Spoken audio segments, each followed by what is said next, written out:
आप देख रहे हैं इंडिया टाउन न्यूज, भारत की बात। छत्तीसगढ़ की राजनीति में एक नाम हमेशा चर्चाओं का विषय बना रहता है और वो नाम है टीएस सिंहदेव। टीएस सिंहदेव हमेशा छत्तीसगढ़ के एक मजे हुए नेता रहे हैं। उन्होंने न सिर्फ कांग्रेस पार्टी में अपनी मजबूत स्थिति बनाई है, बल्कि राज्य की राजनीति में भी अपनी खास पहचान बनाई है। टीएस सिंहदेव हमेशा की तरह एक बार फिर अपनी बयानबाजी के कारण सियासी गलियारों में चर्चा का केंद्र बने हुए हैं। टीएस सिंहदेव ने हाल ही में पार्टी लाइन के खिलाफ बड़े बयान दिए हैं। आपको बता दें, ये पहली दफा नहीं है जब टीएस सिंहदेव ने कांग्रेस में होते हुए भाजपा के मंत्रियों की तारीफ की है। इसके पहले भी टीएस सिंहदेव के बेबाक बयान काफी चर्चाओं में थे। अपने बेबाक बयान के कारण पार्टी को मुश्किल में डालने वाले टीएस सिंहदेव ने इस बार किस नेता की तारीफ की और इस वजह से सियासी गलियारों में क्या चर्चाएं हो रही हैं, सब आपको विस्तार से बताते हैं। नमस्कार, मैं हूं आपके साथ मानसी सोनी और आप देख रहे हैं इंडिया टाउन न्यूज, भारत की बात।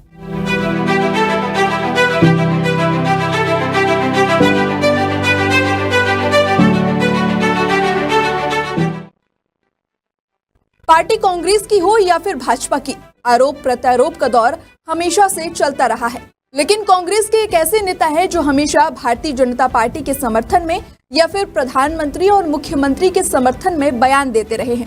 उनके बयानों के कारण वे सियासी गलियारों में अक्सर चर्चा का विषय रहते हैं। साल 2023 में छत्तीसगढ़ को 6,000 करोड़ से ज्यादा की सौगात देने आए जब पीएम मोदी रायगढ़ पहुंचे, तब उन्होंने पीएम मोदी के साथ मंच साझा किया।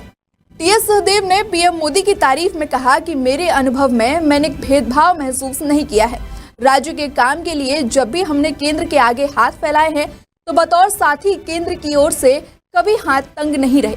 सुनिए टीएस सिंहदेव ने और क्या कहा। मेरा सौभाग्य है कि छत्तीसगढ़ की धरती पर श्रद्धेय प्रधानमंत्री जी की अगवानी करने का अवसर मिला। छत्तीसगढ़ में सर आपका बहुत बहुत स्वागत है। आज आप देने आए हैं, बहुत सारी चीज़ें देते रहे हैं, दे रहे हैं और भविष्य में भी मिलती रहेंगी, ऐसा मेरा विश्वास है। हमारे संविधान की संघीय व्यवस्था में केंद्र के मार्गदर्शन में राज्य अपनी जिम्मेदारी निभाते हुए सदैव काम करता रहा है और मैं ये कहने से भी नहीं चूकना चाहूँगा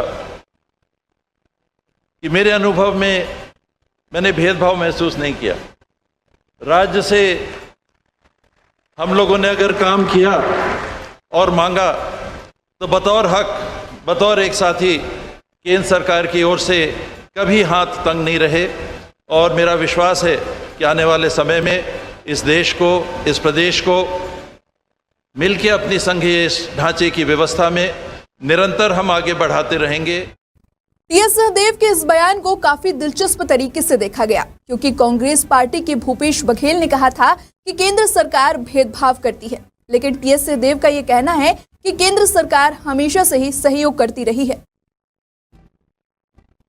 इसके बाद पिछले साल छत्तीसगढ़ में विधानसभा चुनाव के पहले टीएस सिंहदेव ने बीजेपी संगठन की तारीफ करते हुए कहा कि उनके संगठन को कमजोर नहीं समझना चाहिए। अकेले बीजेपी का संगठन भले ही थोड़ा कमजोर हो, लेकिन बीजेपी और आरएसएस को कभी कमजोर नहीं मानना चाहिए।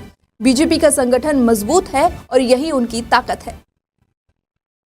भाजपा की एक मजबूती है, उनकी अपने आप एक मजबूती है, उनके संगठन की मजबूती है और कभी उनको नज़रअंदाज नहीं करना चाहिए। मैं पिछले 45-50 साल से राजनीति को दूर से पास से देख रहा हूँ। तो आरएसएस के होने के कारण भाजपा को कभी भी कम नहीं आंकना चाहिए। अकेले भाजपा शायद उतनी शक्तिशाली ना हो, लेकिन आरएसएस प्लस भाजपा, इनको कम कभी नहीं आंकना चाहिए। आरएसएस की तारीफ करने के बाद कांग्रेस के कई नेता सिंहदेव से नाराज दिखे, जिसे देख भाजपा के महेंद्र सिंह सिसोदिया ने टीएस सिंहदेव को भारतीय जनता पार्टी से जुड़ने का न्योता दे दिया। उन्होंने कहा था कि कांग्रेस में लायक लोगों की कद्र नहीं होती। उन्होंने कहा कि टीएस सिंहदेव ने आरएसएस की तारीफ की थी, जो कांग्रेस को नागवार गुजरी। उनके साथ छल और अन्याय किया गया। सुनिए महेंद्र सिंह सिसोदिया ने और क्या कहा। महाराज, आप की कदर कांग्रेस पार्टी के लोगों में नहीं है, न आपकी कदर वो जानते हैं। इसी तरीके का वाकया महाराज ज्योतिरादित्य सिंधिया जी के साथ भी हुआ था। मेरा आपसे व्यक्तिगत अनुरोध है कि आप कांग्रेस पार्टी को तिलांजलि दें और भारतीय जनता पार्टी को ज्वाइन करें और भारतीय जनता पार्टी आपको निश्चित रूप से आपके मान सम्मान और छत्तीसगढ़ की जनता का पूरा हित सुरक्षित।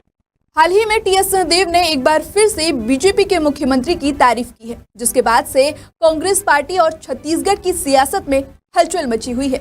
दरअसल रायपुर स्थित डॉक्टर भीमराव अंबेडकर स्मृति चिकित्सालय में 700 बिस्तर वाले एक नए अस्पताल भवन का निर्माण किया जाएगा। इस नए भवन के निर्माण के लिए टेंडर प्रक्रिया शुरू कर दी गई है। इस वर्ष के बजट में मेकाहारा परिसर में 700 बिस्तरों वाले इस एकीकृत अस्पताल का प्रावधान किया गया था और अब इसका निर्माण कार्य शुरू किया जा रहा है। मेकाहारा अस्पताल को लेकर टीएस सिंहदेव ने अपने ट्विटर हैंडल पर एक पोस्ट करते हुए सीएम विष्णुदेव साय की तारीफ की है, जबकि छत्तीसगढ़ कांग्रेस राजधानी रायपुर के मेकाहारा अस्पताल को राज्य का बीमार अस्पताल बता रही है। टीएस सिंहदेव के इस ट्वीट पर सीएम साय ने उन्हें धन्यवाद दिया, लेकिन इसके उलट पीसीसी चीफ दीपक बैज का कहना है कि पूरे प्रदेश की स्वास्थ्य सेवा पूरी तरह लचर हो गई है। हम लगातार इस पर सवाल उठा रहे हैं।